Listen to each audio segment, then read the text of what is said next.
بسم اللہ الرحمن الرحیم۔ السلام علیکم ناظرین۔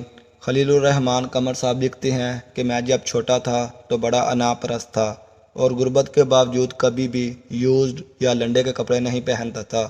ایک بار میرے ابا کو کپڑے کا سوٹ گفٹ ملا تو میں نے ان سے کہا مجھے کوٹ سلوانا ہے، تو ابا جی نے اجازت دے دی اور ہاف سوٹ سے میں نے گول گلے والا کوٹ سلوا لیا، جس کا ان دنوں بڑا رواج تھا۔ وہ کوٹ پہن کر میں چچا کے گھر گیا تو چاچی اور کزن نے فٹ سے پوچھا، اوئے کھیلے یہ کوٹ کتھوں لے آئی؟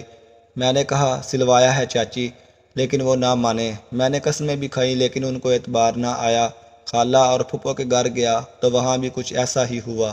میں گھر آیا اور کوٹ اتار کر پھینک دیا اور رونے لگ گیا۔ حالات کچھ ایسے تھے کہ کوئی بھی ماننے کو تیار ہی نہیں تھا کہ کھیلا بھی نیا کوٹ سلوا سکتا ہے۔